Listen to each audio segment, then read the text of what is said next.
మధ్యలో వాక్య సందేశాన్ని అందజేయడానికి గ్రేస్ మనోరంజని పాస్టమ్మ గారు సిద్ధపడి ఉన్నారు. సమయాన్ని అమ్మగారికి ఇద్దాము. గ్రేస్ మనోరంజని పాస్టమ్మ గారు, వందనాలండి. 6:10 వరకు మీకు సమయం ఉంటుంది. వాక్య సందేశాన్ని అందజేయవలసిందిగా ప్రేమపూర్వక ఆహ్వానము. వందనాలమ్మ.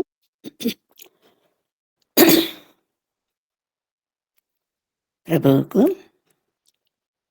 వేలాది వేల స్థుతులు స్తోత్రాలు చెల్లిద్దాము. శ్రేష్టమైన సమయము, సహవాసము ప్రభు మనకు అనుగ్రహించినందుకు స్థుతులు స్తోత్రాలు.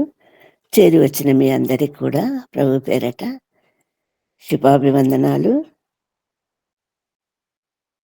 ఈ సమయంలో దేవుని యొక్క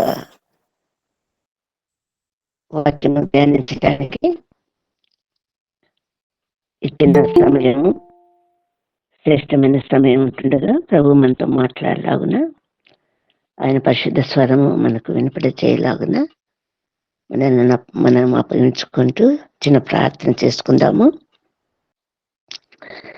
పరిశుద్ధుడ, మహోన్నతుడ, సర్వోన్నతుడ, సర్వశక్తిమంతుడ, ఈ పరిశుద్ధ పాదములకు వేలాది వేల స్థుతులు స్తోత్రాలయ్యా. ఈ శ్రేష్టమైన సహవాసం మాకు అనుగ్రహించినందుకు స్తోత్రాలు చెల్లిస్తూ మీ పరిశుద్ధ హస్తాలకు మమ్మల్ని అప్పగించుకుంటూ ప్రార్థిస్తున్నాము. మీరు మాతో మాట్లాడండి, మీ పరిశుద్ధ స్వరాన్ని వినిపింపచేయండి. మా నోటి మాటలు, మా హృదయ ధ్యానము మీ దృష్టికి అంగీకారములగినట్లు కృప చూపి సహాయం చేయండి తండ్రి. మీ ఆత్మకు మరింపు అనుగ్రహించమని వేడుకుంటున్నాము. శ్రేష్టమైన మీ పరిశుద్ధ సందేశము మీ ద్వారా మేము విన్నట్లుగా మమ్మల్ని మరి ముఖ్యంగా నన్ను మీకు నోటి బోరగా మాత్రం వాడుకోమని మీ పరిశుద్ధ స్వరం వినిపింపచేయమని బ్రతిమాలుకుంటూ మీ శిలోతాత్మను మరుగుపరచమని వేడుకుంటూ మీ పరిశుద్ధ హస్తాలకు మమ్మల్ని అందరిని అప్పగించుకుంటూ ప్రభువైన యేసుక్రీస్తు పేరట ప్రార్థించి వేడుకుంటున్నాం తండ్రి. ఆమేన్, ఆమేన్. ప్రభువునందు ప్రియులారా, మరి ఈ సమయం సన్నిధి మనకు అనుగ్రహించిన ప్రభువుకు మరి ఒకసారి స్థుతులు స్తోత్రాలు చెల్లించుకుంటూ మరి మనం ధ్యానించినటువంటి అంశము అందరికీ తెలిసిన విషయమే. అనేక సందర్భాలలో అనేకులు ఈ వాక్య భాగముల గురించినటువంటి విశ్లేషణ, వివరణ ఇవ్వటం జరుగుతూ వచ్చింది.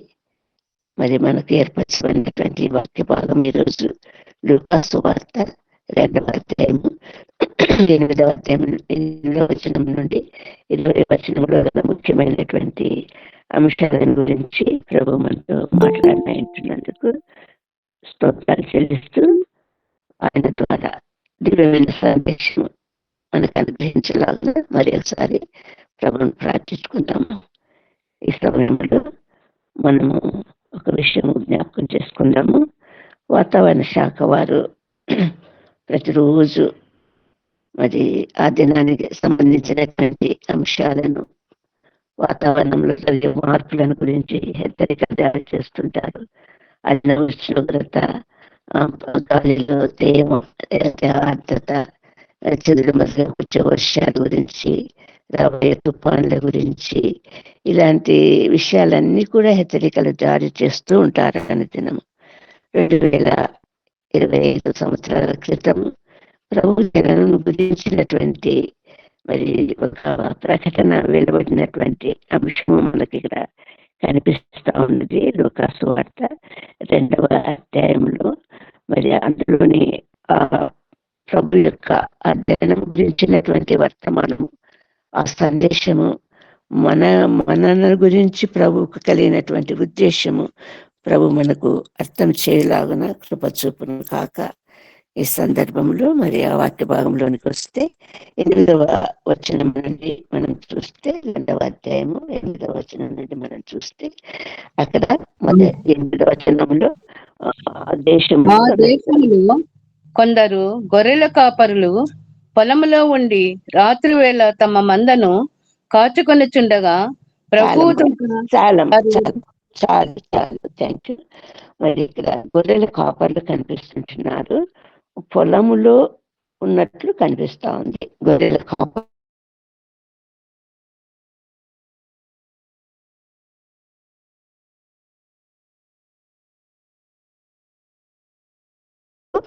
రాత్రి వేళ తమ మందను కాచుకొంచుండగా. పొలములు అన్నప్పుడు ఈ పొలము గురించినటువంటి ప్రభు యొక్క విత్తువాని, ఆ విత్తనము మనిషి కుమారుడు అంటుండగా, విత్తనాలు చల్లినటువంటి వారు దేవుని రాజ్య సంబంధులు అన్నటువంటి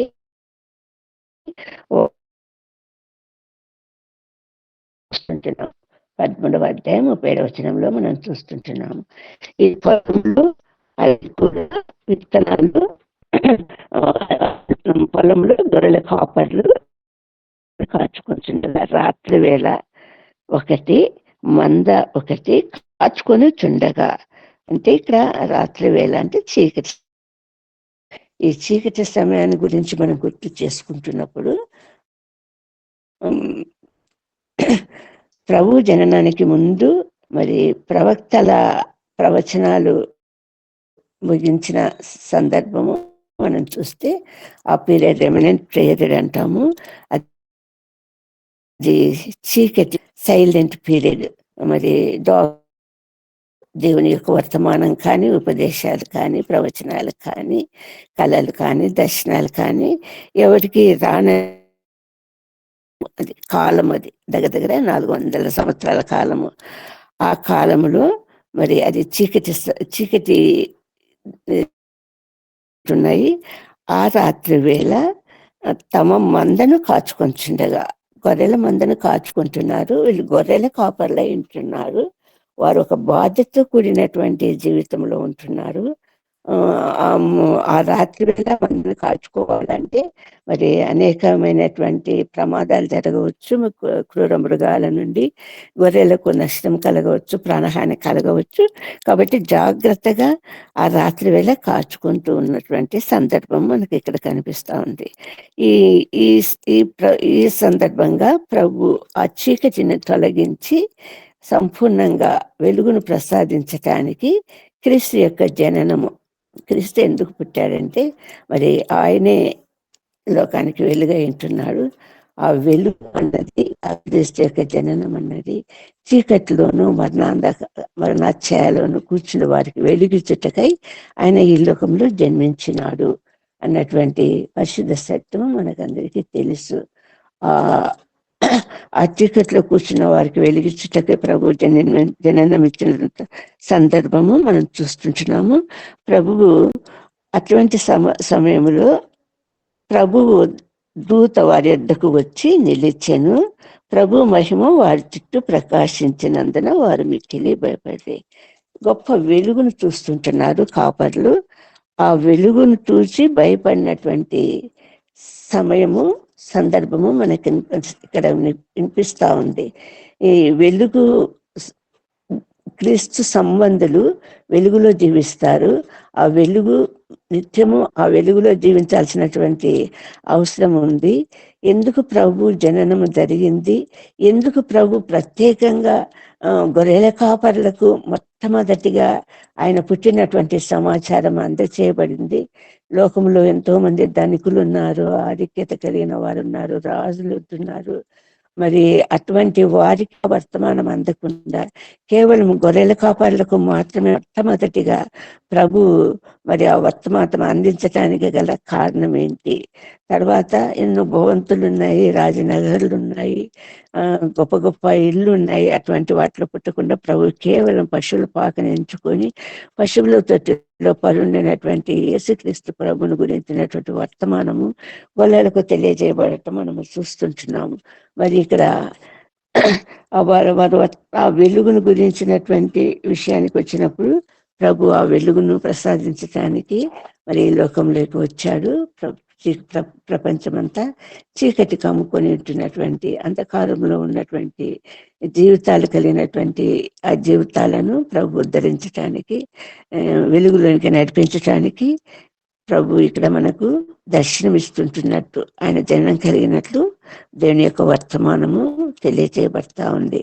మరి ఆ వెలుగు సంబంధంగా యోహాను సువార్త 1వ అధ్యాయంలో మనం చూస్తే సంపూర్ణమైనటువంటి వివరణ అక్కడ ఇవ్వబడింది. ఆయన గొప్ప వెలుగై ఉంటున్నాడు. ఆ వెలుగును చీకటి ఆ వెలుగును గ్రహింపలేక ఉండేను. ఆ కాలం అంతా కూడా చీకటి జీవితంలోనే ఉంటున్నారు. ఆ వెలుగు ఉంది, కానీ ఆ వెలుగును వారు గ్రహింపలేనటువంటి పరిస్థితి లేక దుర్బలత్వము మనకు కనిపిస్తా ఉంది. అటువంటి సందర్భంలో ఆ వెలుగును ప్రకాశింపచేస్తూ ఆ వెలుగులో ప్రభువుని గురించినటువంటి వర్తమానము మరి గొర్రెల కాపర్లకు అందచేయబడతా ఉంది. ప్రభు అక్కడ వారికి తెలియజేస్తున్నటువంటి దూత తెలియజేస్తున్నటువంటి విషయం ఏంటంటే, మీరు భయపడకండి, మీకు ప్రజలందరికీ కలగబో మహా సంతోషకరమైనటువంటి శుభవర్తమానము మీకు తెలియజేస్తూ ఉంటున్నాను. శుభవర్తమానము తెలియజేస్తున్నాడు. దేని యొక్క వర్తమానము ప్రభు అక్కడ బయలుపరుస్తుంటున్నాడు.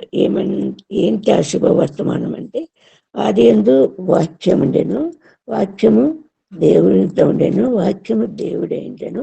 ఆ వాక్యమే మరి కృపాసత్య సంపూర్ణగా శరీరధారి మన మధ్యకు వచ్చినటువంటి వాస్తవికత. ప్రభు ఎందుకు వచ్చాడంటే, శరీరధారి ఎందుకు వచ్చాడంటే, ఆ చీకటిని తొలగించి పరిపూర్ణమైన వెలుగును ప్రసాదింపచేయడానికి, ఆ ఆత్మీయ సంబంధమైనటువంటి అంధకారము లేకపోతే ఆత్మీయ సంబంధమైనటువంటి బానిసత్వము నుండి సంపూర్ణ విడుదల విమోచన కలగ చేయడానికి ప్రభు ఈ లోకంలోకి వచ్చి ఉంటున్నాడు అన్నటువంటి పరిశుద్ధ సత్యము. ఆ వాక్యము అన్నది ఎంత శ్రేష్టమైంది, ఎంత బలం కలిగింది, ఎంత గొప్ప వాక్యము. ఆ వర్తమానము లేకపోతే దేవుని మాటలు, దేవుని యొక్క స్వరము వినపడే చేసేటటువంటి అశ్రేష్టమైన సమయము ప్రభు అక్కడ అనుగ్రహించి ఉంటున్నాడు అన్నటువంటి పరిశుద్ధ సత్యము మనకు తెలియచేయబడతా ఉంది.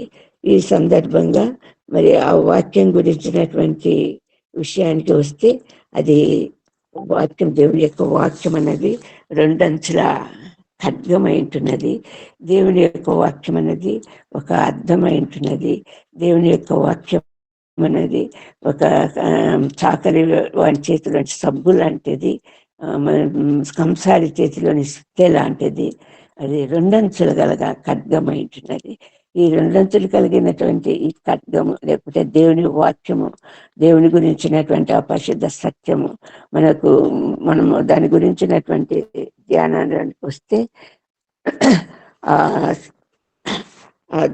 ఆ సువార్తను గురించి వస్తే, ఎవరికి సువార్త ప్రకటింపబడతా ఆ సువార్తను గురించినటువంటి విషయానికి వస్తే, అది ఎటువంటి వాక్యమై ఉంటున్నది అన్నటువంటి వాస్తవికతను మనం హెబ్రీలకు రాసిన పత్రిక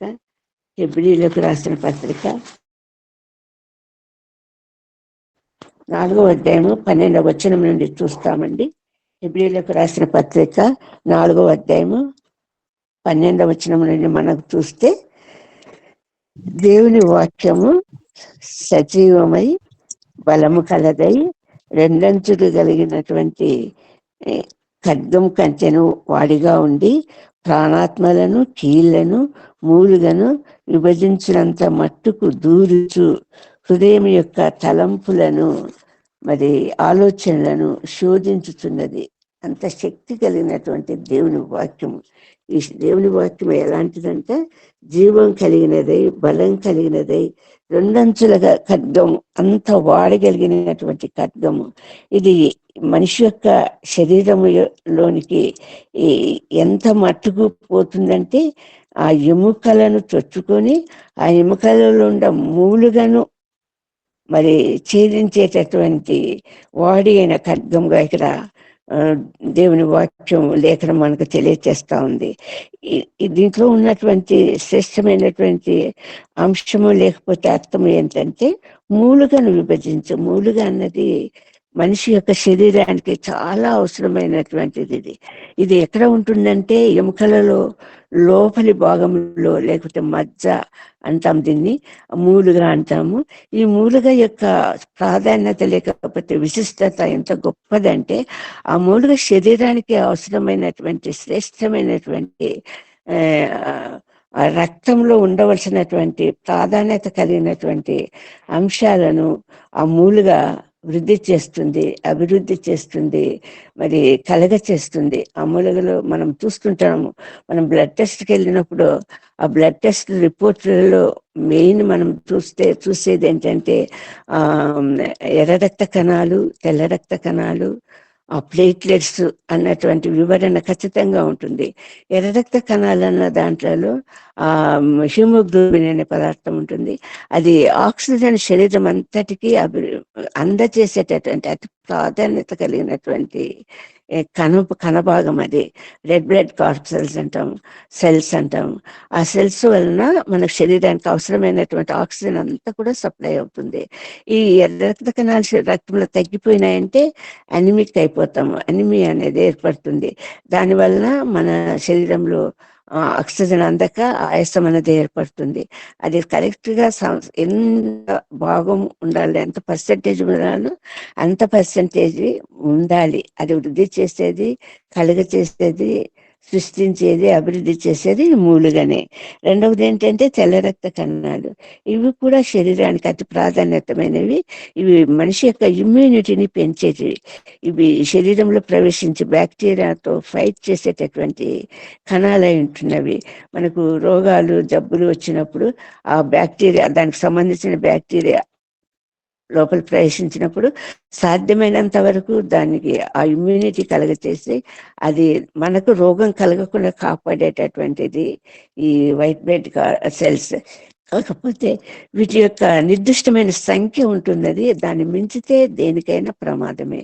ఇది ఎక్కువ అయిపోయినాయంటే, ఈ వైట్ సెల్స్ ఎక్కువ అయిపోయినాయంటే రక్తంలో తెల్ల రక్త కణాల సంఖ్య ఎక్కువైపోయి, ఎర్ర రక్త కణాల సంఖ్య తగ్గిపోయిపోయి, హిమోగ్లోబిన్ తక్కువైపోయి, శరీరంలో అనారోగ్యం గురి అయ్యి ఎక్కువ అతి ప్రాధాన్యత, అతి భయంకరమైనటువంటి జబ్బు ఏంటంటే బ్లడ్ క్యాన్సర్. ఈ బ్లడ్ క్యాన్సర్ అన్నది ఈ తెల్ల రక్త కణాల సంఖ్య అభివృద్ధి చెందడం వలన.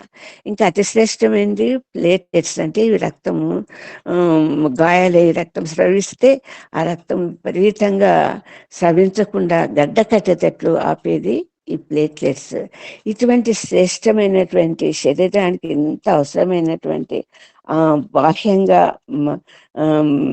ఫిజికల్గా మనకు కావాల్సినటువంటి ఆ భాగాలన్నిటినీ ప్రొడ్యూస్ చేసేటటువంటి ఈ మూలుగలోనికి దేవుని వాక్యం చొచ్చుకొని పోయి ఆ రక్తం అన్నది శరీరం అంతటికి ప్రవహిస్తుంది. కాబట్టి ఆ రక్తం ద్వారా ఎలా మన శరీరం ఆరోగ్యంగా ఉంటుందో అలాగే దేవుని యొక్క వాక్యము మనల్ని శోధిస్తూ మనల్ని పరిశీలింప చేసుకుంటూ మన అంతరేంద్రియాలను, అంతరంగాన్ని పరీక్షించుకునేటువంటి మనము నడిపించి ఎప్పటికప్పుడు మనం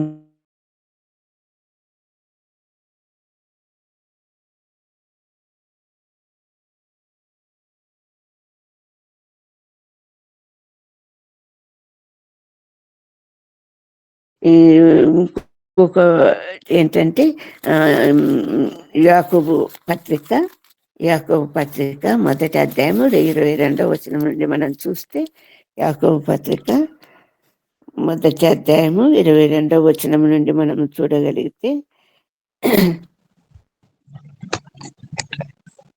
21వ నుండి చూద్దామండి. అందుచేత సమస్త కల్మషమును విర్రవీగుతున్న దుష్టత్వమును మాని లోపల నాటబడి మీ లోపల కల్మషమును విర్రవీగుచున్న దుష్టత్వమును మాని లోపల నాటబడి మీ ఆత్మలను రక్షించుటకు శక్తిగల వాక్యమును సాత్వికంతో అంగీకరించుడి. ఆమేన్. తర్వాత ఇది కూడా చదవండి. మీరు వినువారు మాత్రమయ్యుండి మిమ్మును మీరు మోసపుచ్చుకొనకుండా వాక్య ప్రకారము ప్రవర్తించువారునై యుండుడి. ఎవడైనను వాక్యమును వినువాడయ్యుండి దాని ప్రకారము ప్రవర్తించిన వాడైతే వాడు అద్దములో తన సహజ ముఖమును చూచుకొను మనుషుని పోలి ఉన్నాడు. వాడు తన్ను చూచుకొని అవతలికి పోయి తానెట్టివాడో వెంటనే మర్చిపోవును కదా. అయితే చాలండి. అదండి. Thank you very much. మరి దేవుని యొక్క వాక్యము ఎప్పటికప్పుడు మనల్ని సరి చేసుకునేటటువంటి అవకాశాన్ని కలుగచేసే దేవుని యొక్క మాటలు అంత శక్తివంతమైనటువంటి మాటలు ఏంటుండగా ఆ మాటల ద్వారా మనం ప్రభు గురించినటువంటి హెచ్చరికలు, ప్రభు నుండి వచ్చే హెచ్చరికలు, మనల్ని మనం సరి చేసుకునే హెచ్చరికలు మనము అందుకుంటూ ఉంటున్నాము. ఎందుకు ప్రభు ఇలాగా అంటే, ఎందుకు ప్రభు ఈ లోకంలోకి రావటం జరిగింది, ఎందుకు శరీరధారి ఇచ్చాడు, ఎందుకు గొల్లలకు మాత్రమే మొట్టమొదటిసారిగా ఆ శుభవర్తమానము, క్రీస్తు ఎందుకు వచ్చాడు ఈ లోకంలోకి అన్నటువంటి వర్తమానం అందించడానికి ప్రభు యొక్క సందేశము ఏంటి అన్నది మనం అర్థం చేసుకోవాల్సినటువంటి విషయము. దేవుడు ఎందుకు వచ్చాడు అంటే లోకాన్ని ఎంతో ప్రేమించాడు కాబట్టి, ఆ లోకాన్ని ఎంతో ప్రేమించాడు కాబట్టి తన అద్వితీయ కుమారుడు ప్రభు యేసుక్రీస్తును మన మధ్యకి ఈ లోకంలో శరీరధారి రావటానికి ప్రభు కృప చూపించున్నాడు. మరి ఆ ప్రభుని ఎంతమంది అంగీకరించారో వారందరినీ కూడా తన కుమారులుగా చేసుకోవటానికి ప్రభు ఇష్టపడుతుంటున్నాడు.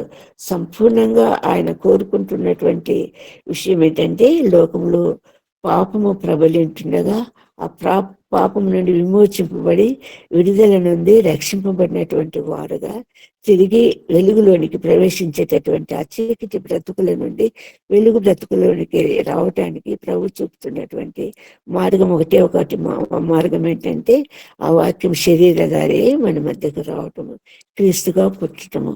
ఆ క్రీస్తు జననం అన్నది అంత ప్రత్యేకమైనటువంటి ఒక గొప్ప రక్షణ కలుగచేసేటటువంటి దివ్యమైనటువంటి సందేశము.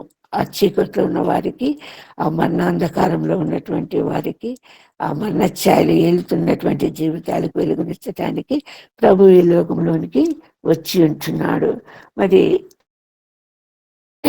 ఇక్కడ మనకు రాయబడినటువంటి ఈ విషయంలో లూకాసు వార్తలో మనము చూస్తున్నటువంటి రెండవ అంశంగా మనం ఏం చూస్తున్నాం, అక్కడ ప్రభు వర్తమానం ప్రకటింపబడతా ఉంది, దూతల ద్వారా ప్రకటింపబడతా ఉంది. ఆ ప్రకటింపబడినటువంటి అంశంలో మనం చూస్తున్నటువంటి అతి శ్రేష్టమైనటువంటి విషయం ఏంటంటే, ఏం రాయబడింది ఇక్కడ మనం చూస్తాము.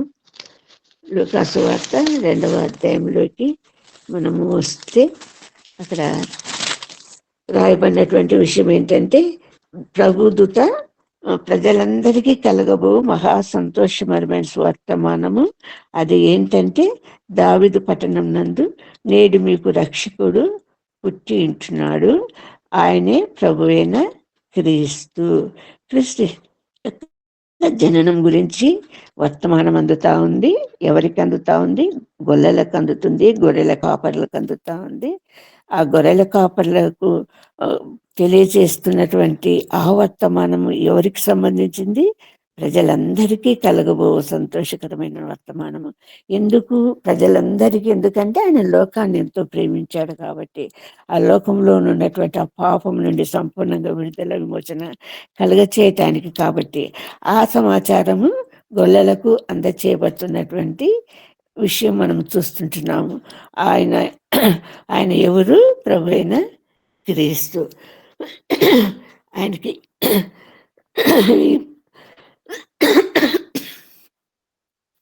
ప్రభువైన క్రీస్తు ద్వారా క్రీస్తు గురించినటువంటి జననము మరి అక్కడ ప్రచురించబడతా ఉన్నటువంటి వాస్తవికతను మనం చూస్తే, ఇక్కడ ఏది ప్రకటించబడతా ఉంది? రక్షణ సువార్త ప్రకటించబడతా ఉంది. దేవుని యొక్క వాక్యము, రక్షణ కలుగచేసేటటువంటి దేవుని మాటలు, దేవుని స్వరము, దేవుని శబ్దము, హెచ్చరించే శబ్దము, సరిచేసే శబ్దము, తను తాము పరీక్షించుకునేటటువంటి ఆ శబ్దము, ఆ మాటలు లోకంలోకి వచ్చినాయి అన్నటువంటి, క్రీస్తు జననం ద్వారా వచ్చినాయి అన్నటువంటి వాస్తవికతను వాక్యం ద్వారా అక్కడ తెలియచేయబడతా ఉంది. ఆ రక్షణ సువార్తను అక్కడ ప్రచురింపబడతా ఉంది. రక్షకుడు పుట్టి ఉంటున్నాడు. ఎవరికి? ఈ రక్షకుడు పుట్టడం వలన మరి ప్రజలందరికీ కలగబోయేటటువంటి రక్షణ గురించి, ఆ విడుదల విమోచన గురించినటువంటి ఉద్దేశంతో ప్రభు ఈ లోకంలోనికి ఈ లోకంలో శరీరంతో, మానవ శరీరంతో మనిషి అవతారుడై ఈ లోకంలో మనం ఉన్నటువంటి ఈ లోకంలోనికి ప్రభు జననం కలిగినటువంటి వాస్తవికత. మరి ఎవరికి ఆయన ఇష్టలైనటువంటి వారికి మరి ఏం కలగ చేయబోతున్నాడు?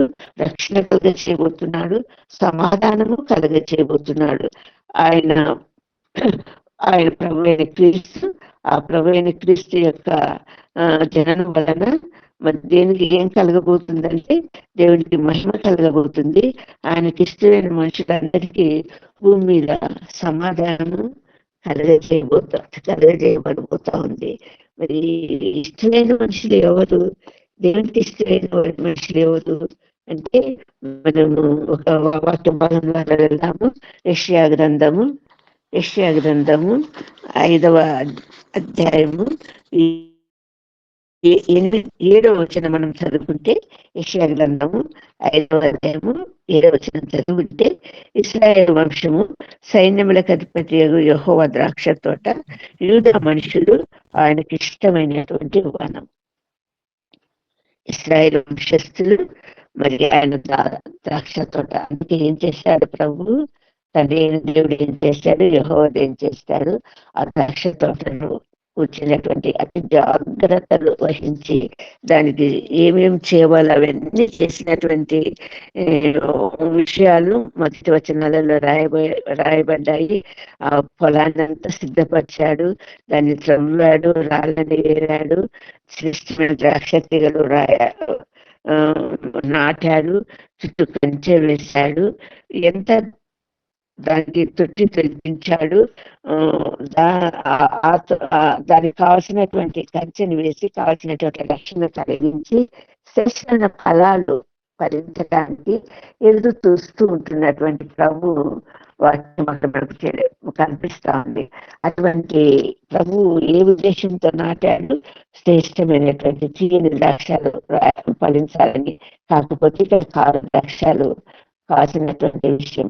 అటువంటి సందర్భంలో మరి క్రీస్తు ప్రభు ఈ లోకంలోకి రావడానికి కారణం ఏంటంటే, అటువంటి స్థితిలో నుండి మరి ఆయనకి ఇష్టమైనటువంటి ద్రాక్ష వనమైనటువంటి ఆ ప్రజలను గురించే కాకుండా ఆ యొక్క కృప విస్తరింపబడి ఆయనకి ఇష్టమైనటువంటి ప్రజలుగా మనల్ని కూడా, అన్ని జనులుగా ఉన్నటువంటి మనల్ని కూడా ప్రభు ఆ గొప్ప భాగ్యము, ఆ రక్షణ భాగ్యము అందజేసినటువంటి వాస్తవికత ఇక్కడ మనకు ప్రభు వాక్యం ద్వారా తెలియజేయబడుతుంది. మనము ఎఫెసీ పత్రిక 1వ అధ్యాయం వచ్చినప్పుడు ఆ శ్రేష్టమైన అంశాలన్నీ కూడా అక్కడ రాయబడి ఉంటున్నాయి. 1వ అధ్యాయంలో మరి 4 నుంచి 6 వచనాలు, 8-9 వచనాలు వీటన్నిటిని చూస్తే 12-13 వచనం చూస్తే వీటన్నిటి సారాంశం కూడా చూసినటువంటి విషయం చేస్తే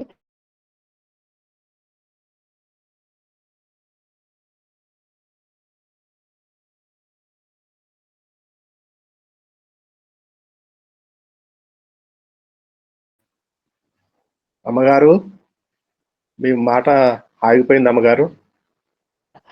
అన్నిటిలేని వారిని కూడా ఎఫెసీ పత్రికలో రాస్తున్నాడు. మరి తండ్రి 4వ వచనం నుండి చూస్తే, 3వ వచనం నుండి చూస్తే తండ్రి యెహోవా స్తుతింపబడుగాక అంటూ 4వ వచనం నుండి చూస్తే తన ప్రియుని యందు తాను ఉచితంగా తనకు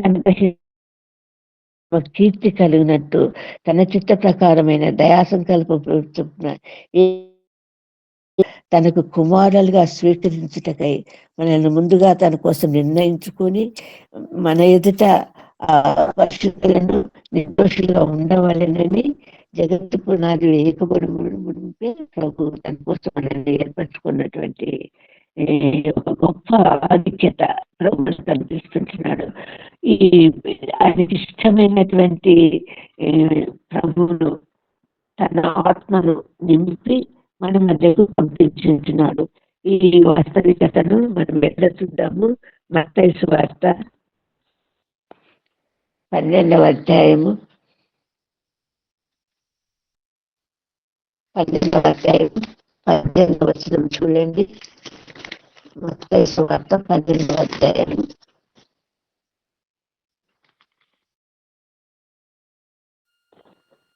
ఇదిగో ఈయన నా సేవకుడు, ఈయనను నేను ఏర్పరచుకుంటుని, ఈయన నా ప్రాణమున కృష్ణుడైన నా ప్రియుడు, ఈయన మీద నా ఆత్మను ఉంచెదను, ఈయన అన్యజనులకు న్యాయ విధిని ప్రచురము చేయును. ఆమేన్. చాలు, థ్యాంక్ యూ. మరి ఇదిగో ఎవరి గురించి? యేసుక్రీస్తు ప్రభుని గురించి, తన కుమారుని గురించి, ఆయనకి ఇష్టమైనటువంటి తన కుమారుని మన మధ్యకు పంపించడానికి కేవలం కారణం ఏంటంటే, సంపూర్ణంగా ఆత్మతో నింపబడినటువంటి యేసుక్రీస్తు ప్రభువును మన మధ్యకు పంపడానికి కారణం ఏంటంటే, అన్ని జనులమైన మనకు కూడా ఆ రక్షణ విస్తరింపచేయడానికి ప్రభు ఈ లోకంలోనికి వచ్చినటువంటి వాస్తవికత మనకు కనిపిస్తూ ఉంది. అందుకే ఎఫెసీ పత్రిక మనం చదివినటువంటి మొదటి అధ్యాయము 13వ వచనం ఒకసారి చూడండి.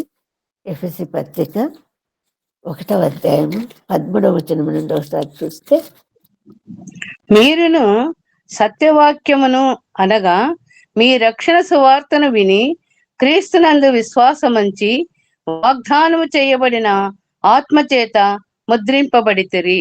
ఆమేన్. ఆమేన్, ఆమేన్. ఆత్మచేత ముద్రింపబడి, ఆత్మ మనం పొందటానికి క్రీస్తును పొందినటువంటి ఆత్మను ఎన్నిసార్లు క్రీస్తు ప్రభు ఈ లోకంలో ఉన్నప్పుడు ఈయన నా ప్రియకుమారుడు, ఈయన ఏందో నేను ఆనందించుతున్నానన్నటువంటి పరిశుద్ధ స్వరము వినిపించబడినటువంటి వాస్తవికత. ఆయనను ఎంతో ప్రేమించిన ఆ కుమార్ని, ఒకటే ఒక కుమార్ని మన మధ్యకు పంపించింది. ఎందుకంటే ఆ రక్షణ సువార్త వినటం ద్వారా దేవుని యొక్క జననము అన్నటువంటి రక్షించటానికి రక్షకుడిగా ఈ లోకంలోనికి వచ్చినటువంటి ఆ ప్రభును గురించినటువంటి ఆ వర్తమానం వినటం ద్వారా, అంగీకరించడం ద్వారా, ఎందరూ అంగీకరించరు వారందరూ తన కుమారులుగా స్వీకరించడానికి ప్రభు సంపూర్ణంగా సంసిద్ధత కలిగినటువంటి ప్రభు ఉంటున్నాడు. కాబట్టి అటువంటి స్థితిలోనికి నడిపించబడినప్పుడు ఆత్మచేత నింపబడినటువంటి వారంగా దేవుని గురించినటువంటి పూర్తి రక్షణను మనము పొందగలిగినటువంటి స్థితి మనకు కలుగుతుంది అన్నటువంటి శ్రేష్టమైనటువంటి వర్తమానము దూతల ద్వారా మరి గొర్రెల కాపర్లకు అందచేయబడినటువంటి విషయాన్ని మనం చూస్తుంటున్నాము. ఈ సందర్భంగా మరి గొర్రెలకే ఎందుకు ప్రభు దర్శనమిచ్చాడు? గొర్రెల కాపర్ల ద్వారా ఈ ప్రచురణ జరగాలని, ఈ సత్యసువార్త ప్రకటింపబడాలని, ఇది ప్రజలందరికీ తెలియచేయబడాలన్నటువంటి ఎందుకు ప్రభు ఏర్పరచుకున్నాడు? ప్రభు యొక్క స్వరము రోమీలకు రాసినటువంటి పత్రిక ఒకసారి మనం చూస్తే 10వ అధ్యాయము 18వ వచనం ఒకసారి చూద్దామండి.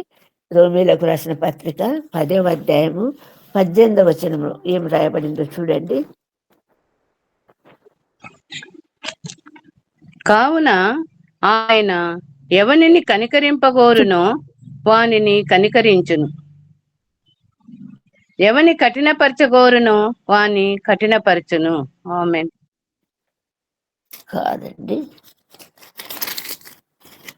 అక్కడ ఏం రాయబడిందంటే వారి స్వరము ఎక్కడైనా వారి మాటలు దిగంతల వరకు బయలు వెళ్ళాను. అవును, దేవుని యొక్క వర్తమానము గొర్రెల కాపర్లకు తెలియబడినటువంటి వర్తమానము వ్యాపిస్తూ ఎక్కడెక్కడికి వెళ్ళిందంట, వారి స్వరం ఎక్కడిందంట, వర్తమానము భూలోకం అంతటికి, వారి స్వరం భూలోకం అంతటికి, వారి మాటలు భూదిగంతల వరకు బయలు వెళ్ళను. ఈ సత్య సువార్త అన్నది దేవుని క్రీస్తు యొక్క పుట్టుక అన్నది దేనికి నిమిత్తము అన్నటువంటి ఆ సువార్త ప్రకటించేవారు ఎవరైతే ఆయనకు ఇష్టమైనటువంటి వారుగా, ఆయన ఆత్మచేత నింపబడినటువంటి వారుగా బయలు వెళ్ళటానికి ప్రభు సిద్ధపరుచుకుంటున్నారు. వారి స్వరం ఎక్కడ వినిపిస్తా ఉందంట? భూలోకం అంతటా వినిపిస్తా ఉందంట. ఆ సువార్త ఎక్కడికి వరకు వ్యాపిస్తుందంట? భూదిగంతముల వరకు వ్యాపిస్తా ఉందంట. మరి దీని గురించి ఎప్పుడైతే గొల్లలకి వర్తమానము తెలియజేయబడిందో, ఈ శ్రేష్టమైనటువంటి వర్తమానం తెలియజేయబడిందో, వాళ్ళు వెంటనే చేసినటువంటి పని ఏంటంటే, వారు తమ గొర్రెల మందలను విడిచిపెట్టి ఎక్కడికి వెళ్తున్నారు? ప్రభువును చూడటానికి వెళ్తున్నారు. గొర్రెల మందరిని పొలంలోనే విడిచిపెట్టేసేసి ఆ దేవుని దర్శించడానికి వెళ్తున్నారు. ఎందుకంటే వారికి రూఢీపరచబడాలి. ఎక్కడ ఉన్నాడు ఆయన? పశువుల పాకలో, తొట్టిలో పరుండబెట్టి ఉన్న పొత్తుగుడ్డలతో చుట్టబడిన ప్రభువును మీరు చూస్తారు. అంటే అది వారికి రూఢి కావాలి. ఆ రూఢి పరచుకోవడానికి వెంటనే వాళ్ళైనటువంటి గొర్రెల కాపరులను మనం చూస్తుంటున్నాం. వారు వెంటనే వెళ్ళి ప్రభును ఏమనుకుంటున్నారు, ఆ సందేశము మనకు కూడా. కాబట్టి మనం ఎప్పుడు దేనికి సంసిద్ధపడాలి అంటే, దేవుని యొక్క వర్తమానం మనకు ఆయన రక్షకుడుగా వచ్చి ఉంటున్నాడు అన్నప్పుడు ఆయనను చూడాలి, ఆయనను దర్శించాలి. అంత ఆత్మతో నింపబడినటువంటి వారంగా మనము ప్రభువును కలిగినటువంటి వారంగా మన జీవితాలలో ముందుకు సాగాలన్నటువంటి ప్రభు యొక్క ఉద్దేశము మనం గుర్తించాల్సినటువంటి విషయంగా. అందుకే వాళ్ళు ఏమంటున్నారంటే, మనం వెళ్దాం రండి, మనం ప్రభును దర్శిస్తాం రండి. చూతము రాజసుతుడి మాయను రాజసూతము రాజసుతుడి మాయను రాజులకు రాజు మెస్సియా రాజులకు రాజు మెస్సియా రాసితంబగు తేజమదిగు రాసితంబగు తేజమదిగు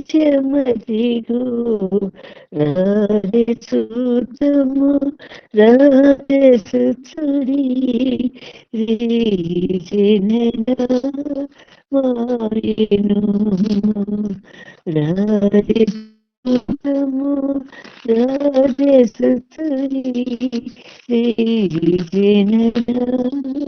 మాయను. ఒకరినొకరు పురికొల్పుకొని, ఒకరినొకరు ప్రోత్సహించుకొని ఆ దేవుని దర్శించడానికి సంసిద్ధులైనటువంటి గొర్రెల కాపర్లు వెంటనే ప్రభు చూడటానికి వెళ్ళినటువంటి సందర్భం ఇక్కడ మనం చూస్తుంటున్నాము. వెంటనే వారు బెత్లెహేముకు వెళ్ళి ఆయనను చూద్దాం రండి ఒకరితో ఒకరు చెప్పుకొని త్వరగా వెళ్ళి మరి దేవుని దర్శించినటువంటి వాక్యభాగం మనకి ఇక్కడ కనిపిస్తా ఉంది. ఆ తొట్టిలో ఉన్న శిశువును చూసినారు. ఆ శిశువుని గురించి చెప్పబడినటువంటి దూతలు ఏమేమి చెప్పారు, ఆయనకి ఇష్టమైనటువంటి మనుషులకు మీద సమాధానము ఇవ్వబడుతుంది అన్నటువంటిది, రక్షకుడు మీకు పుట్టినాడు అన్నటువంటి వాస్తవికత వారిని రూఢి చేసుకుని వెంటనే వాళ్ళు సంతోషించి నమ్మి విశ్వసించి ఆ సంగతులను ఏం చేస్తుంటున్నారు, వారి వెంటనే ప్రచురం చేయటానికి పూనుకున్నటువంటి విషయము ఇక్కడ రాయబడి ఉంది. శిష్యుని చూసి ఆ శిష్యుని గురించి తనతో చెప్పబడిన మాటలు ప్రచురము చేసేది. వెంటనే ఆ సత్య సువార్త వెంటనే ప్రచురింపబడాలి, అది వారి బాధ్యత. ఇంతవరకు గొర్రెలను మేపేవారిగా వారు ఉంటున్నారు. ఇప్పుడు దేవుని గొర్రెలను కావడానికి, దేవుని మందలో చేర్చబడటానికి, ఎందుకంటే ఆయన మంచి గొర్రెల కాపరి. యేసుక్రీస్తు ప్రభు మంచి గొర్రెల కాపరి. ఆయన గొర్రెలను ఎలా నడిపిస్తాడండి?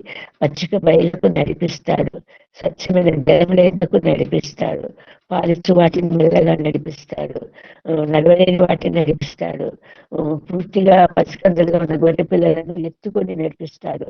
ఆ శ్రేష్టమైన కాచి కాపాడుతాడు. ఆయన తాగుచోటుగా ఉంటాడు, ఆయన రక్షణగా ఉంటాడు, రక్షణ ప్రాకారంగా ఉంటాడు. అటువంటి గొప్ప దేవుని గురించి ఆయన రక్షకుడుగా పుట్టింటున్నాడు ఈ లోకంలో. ఆయన విడుదల విమోచన కొరకు పుట్టింటున్నాడు, సంపూర్ణంగా పునీతుడు చేయడానికి పుట్టింటున్నాడు. ఆ వర్తమానం తమకు కాదు, ఇప్పుడు మొత్తము ప్రజలందరికీ కలగబోయే సంతోషకరమైన సువార్త. కాబట్టి అది అందరికీ తెలియజేవాడు. వెంటనే వారు ప్రచారం చేసుకుంటూ బయలు వెళ్ళినటువంటి విషయము మరి దేవుని వాక్యం ద్వారా తెలియజేయబడతా ఉంది.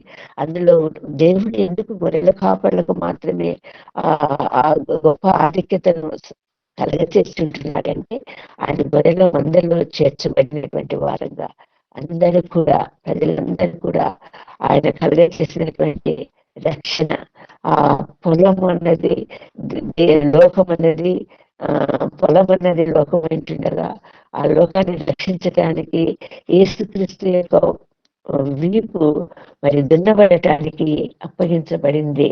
ఆ విస్తారమైనటువంటి కొరడ దెబ్బల చేత ఆ వీపు దున్నబడి ఆ స్రవించినటువంటి రక్త దారాల వలన, ఆ రక్తము వలన కలగబడినటువంటి ప్రతి వారు కూడా ఆ రక్షణను పొందినటువంటి వారుగా, దేవుని యొక్క బయల ముందలో చేర్చబడినటువంటి వారుగా మరి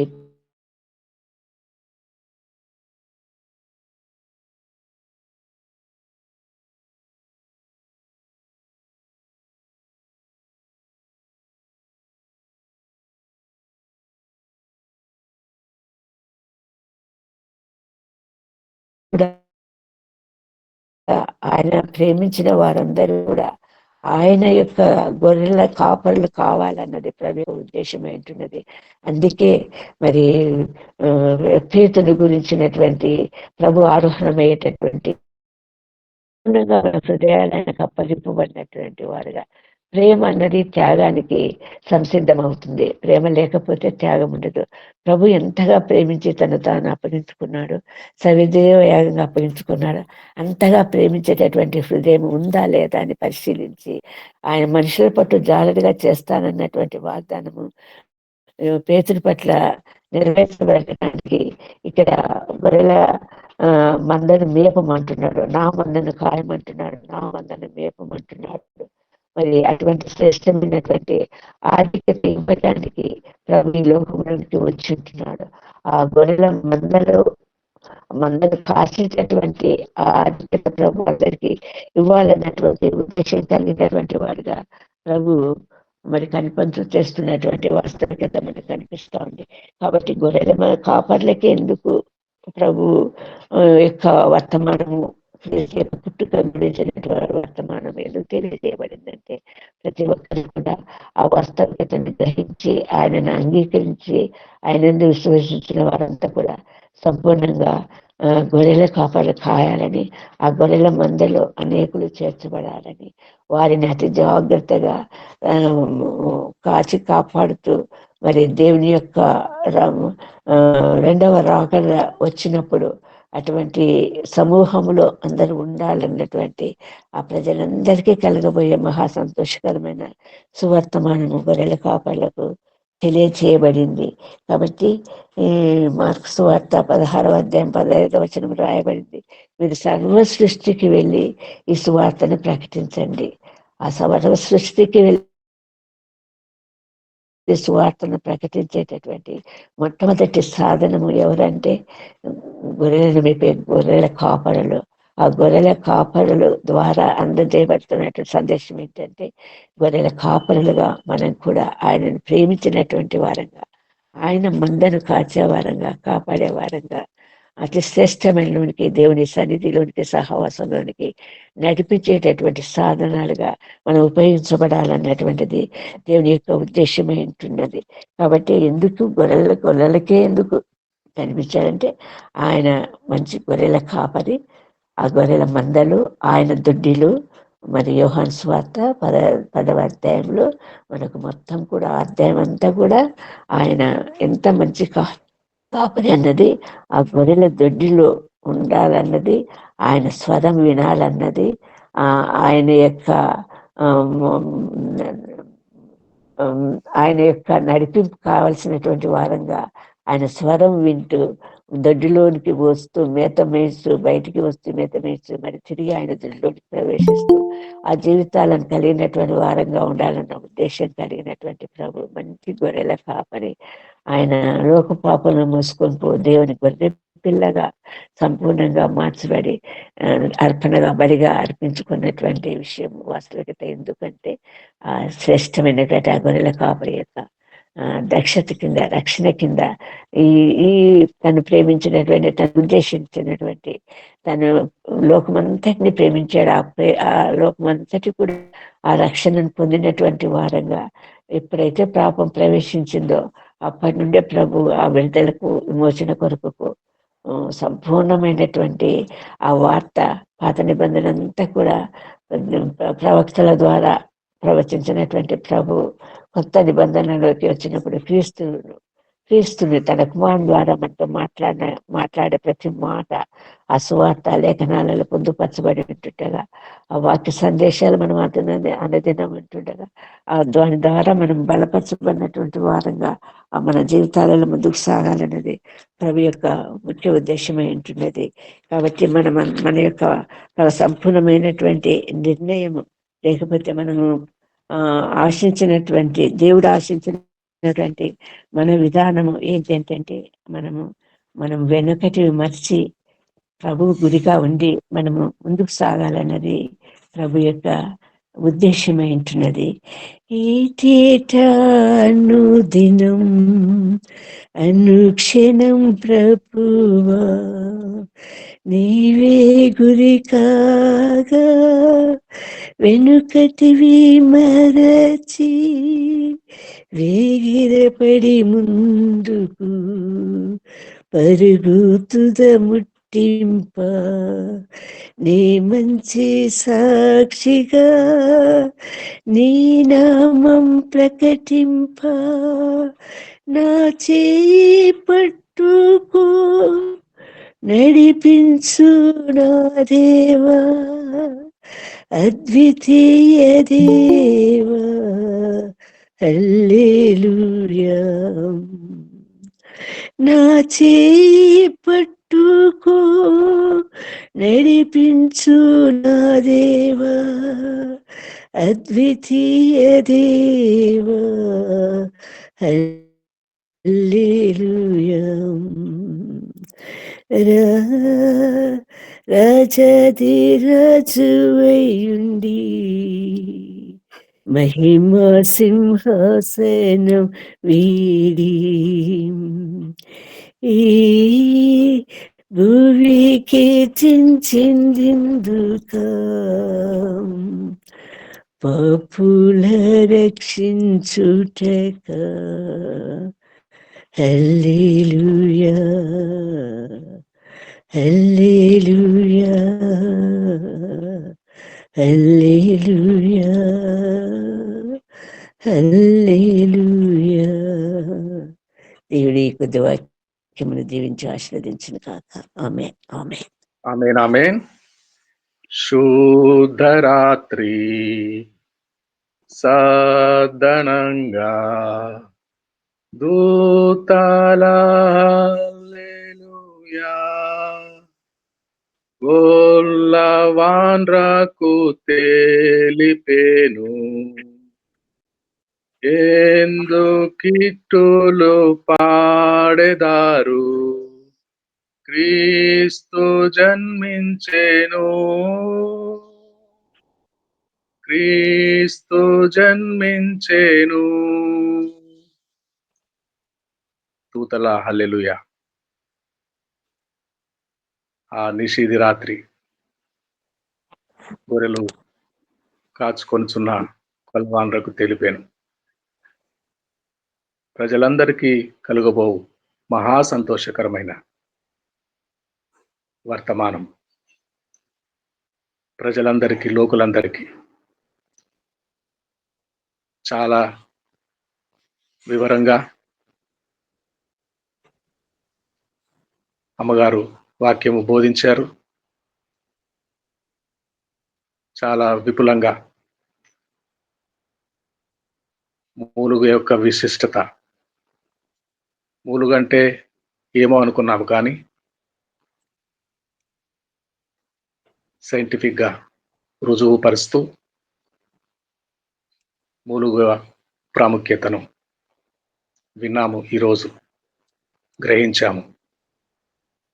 ఇమ్యూనిటీ పవర్ పెంపొందించడానికి, ప్లేట్లెట్స్ కౌంట్ను సరిచేయటానికి మూలుగా ఎంతో విశిష్టం, ప్రాధాన్యము. దేవుని వాక్యము మూలుగల మట్టుకు విభజించుటకు శక్తి గలదై, రెండంచుల ఎటువంటి వాడి అయిన ఖడ్గము కంటే పదునైనదై శరీర భాగములోనికి ఆ వాక్యము యేసు క్రీస్తు ప్రభుల వారు గొల్లవాన్లకు, గొర్రెలు మేపుకున్న కాపరులకు తెలిపాను. చాలా ప్రాముఖ్యమైన సంగతులే విన్నాము. అమ్మగారికి వందనాలు, అభినందనలు తెలియజేస్తున్నాము. గాడ్ బ్లెస్ యు అమ్మగారు. అయితే ఒక ప్రాముఖ్యమైన ప్రకటన, 4వ తేదీ డిసెంబర్ నాడు విశాఖపట్నంలో ప్రభుత్వ కంటి ఆసుపత్రికి వెళ్ళాను. అక్కడ ప్రైవేట్ హాస్పిటల్కి రిఫర్ చేశారు. తర్వాత 5వ తేదీ ప్రైవేట్ హాస్పిటల్కి వెళ్ళాము. ఉదయం 8 గంటలకు వెళ్ళి సాయంత్రము 5:30, 6 వరకు ఉన్నాము. మరుసటి రోజు కూడా వెళ్ళాము. అయితే ఎడమ కన్ను పూర్తిగా డ్యామేజ్ అయిందని, ఇంటర్నల్ బ్లీడింగ్ అయిందని డాక్టర్లు చెప్పారు. పూర్తిగా కనిపించట్లేదు ఎడమ కన్ను. ఒక కన్నుతోనే 3-4 నెలలు ఇబ్బంది పడుతూ కుడి కన్ను స్పష్టంగా కనపడుతుంది, ఎడమ కన్ను పూర్తిగా కనిపించడం లేదు. ఎందుకు చెప్తున్నానంటే, మీరందరూ నమ్మకమైన స్నేహితులు కాబట్టి నా గురించి ప్రార్థన చేస్తారని. 3 సార్లు ఆపరేషన్ చేస్తారు. మొదటిసారి 3 రోజులు అక్కడే ఉండాలి. రెండో వారము గ్యాప్ తర్వాత రెండో ఆపరేషన్ చేస్తారు. మరలా 3 రోజులు అక్కడే ఉండాలి హాస్పిటల్లో. మూడోసారి 3వ వారము తిరిగి ఆపరేషన్ చేస్తారు, సర్జరీ చేస్తారు. కుడి కన్నుకి లేజర్ ట్రీట్మెంట్ చేస్తారు 3 సార్లు. ఈ నెలంతా హాస్పిటల్లో ఉండవలసి వస్తుంది, 3 రోజులు. కుడి కన్నుకు 3 సార్లు లేజర్ ట్రీట్మెంట్ చేస్తారు, ఎడమ కన్నుకి 3 సార్లు సర్జరీ చేస్తారు, ఇంజెక్షన్లు చేస్తారు. రాబోయే నెల రోజులు హాస్పిటల్లో ఉండాలి. మీరందరూ ప్రార్థన చేస్తారని సవినయంగా చేతులు జోడించి విన్నవించుకుంటున్నాను. జాన్సన్ గారు ఒక మాట ప్రార్థన చేస్తారా? అయ్యగారు ఒక చిన్న మనం అయ్యగారు చెప్పండి సుదర్శన్ గారు. సేమ్ మా మదర్ కూడా అలాగే అయింది అయ్యగారు. ఫస్ట్ కుడికన్ను ఆపరేషన్ చేసినారు, అది పూర్తిగా చెడిపోయిందంట. ఒక 1 వీక్ బ్యాక్ నేను ఎడమ కన్ను చేస్తే అది చూపు రాలేదు, 2 కళ్ళు వినాయి గారు. ఓహో, మా అమ్మగారి కోసం కూడా ప్రార్థన చేయండి అయ్యగారు. తప్పకుండా సుదర్శన్ గారి తల్లి గారి కొరకు ప్రార్థన చేద్దాము. జాన్సన్ గారు ఒక మాట ప్రార్థన చేయండి. పరిశుద్ధుడానా యేసయ్యనైనా నీకే స్తోత్రం ప్రభువా, నీకు వందనాలయ్యా.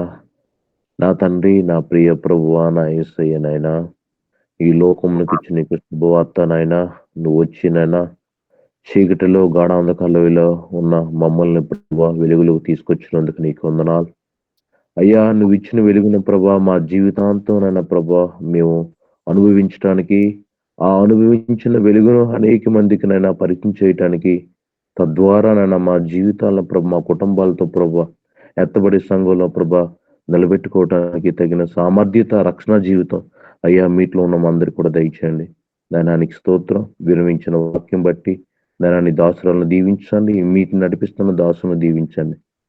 నా యేసయ్య, ఇదిగోనైనా నీ దాసులు ప్రభున్నా ధనరాజు పాసుకొని దీవించిన ప్రభా అయ్యానైనా నాయన కంటి వైద్యంకి నాయన ప్రభు నాయన ఈ నెలలో వెళ్తుండగా నాయన ప్రభా ఆపరేషన్లో నాయన టోటల్ ట్రీట్మెంట్లో సర్జరీలో అయ్యా నీ కృప నీ కాపుదల బిడ్డకి తోడుగి నింపి నడిపించండి నాయన నీ కుమారులకి నైనా నువ్వు నూతన బలం నూతన యొక్క ప్రభా దృష్టి మరలా ప్రభా నువ్వు ఇవ్వండి నాయన నీకు వందనాలు నీ బిడ్డనయ్యే స్వస్థపరచండి నీ మా అమూల్యమైన హస్తమును ప్రభా నీ బిడ్డపై ఉంచండి ఇగోనైనా ప్రభా తల్లి గారిని దీవించిన ప్రభానైనా అయ్యానైనా ప్రభా ఆల్రెడీ ఆపరేషన్ అయ్యి నైనా చూపు రావట్లేదనని విన్నాం నన్ను చెప్తున్నారు తన బిడ్డలు ప్రభా ఆ తల్లి గారికి కూడా ఒక మంచి సాక్ష్యం ప్రభా స్వస్థత ప్రభా అనుగ్రహించండి నా దేవుని దయ వలన మాత్రమే కోల్పోయిన చూపు మరలా వచ్చింది అనే గొప్ప సాక్ష్యం తన జీవితాంతం చెప్పుకునే నాయనా ఆధిక్యత ధన్యత ప్రభా బిడ్డకి నూతన స్వస్థత దయచేయండి దేవానికే స్తుతి స్తోత్రం తెలుపుకుంటూ మీట్లో ఉన్న మందరిని కూడా ఈ దినమంతి కూడా నీ పాదం దగ్గర ఉండే ధన్యత ప్రభ నువ్వు మాకు విధేయత మాకు దయచేయమని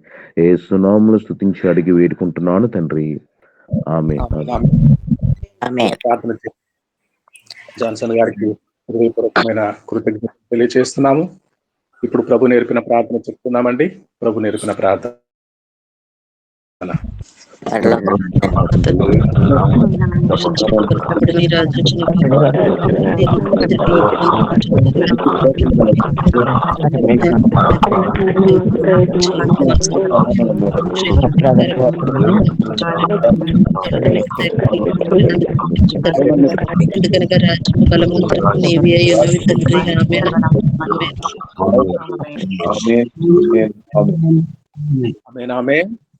ఎంతో చక్కగా చాలా శ్రేష్టమైన వాక్యము అందించిన అమ్మగారు గ్రేస్ మనోరంజన్ అమ్మగారు ఆశీర్వాదం విడుదల చేస్తారు.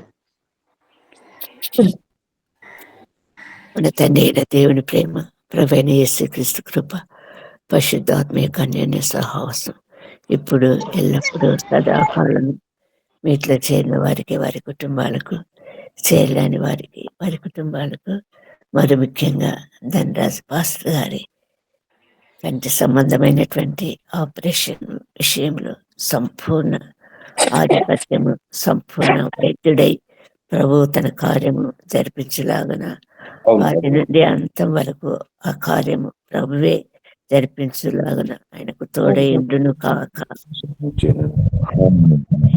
ఆమేన్.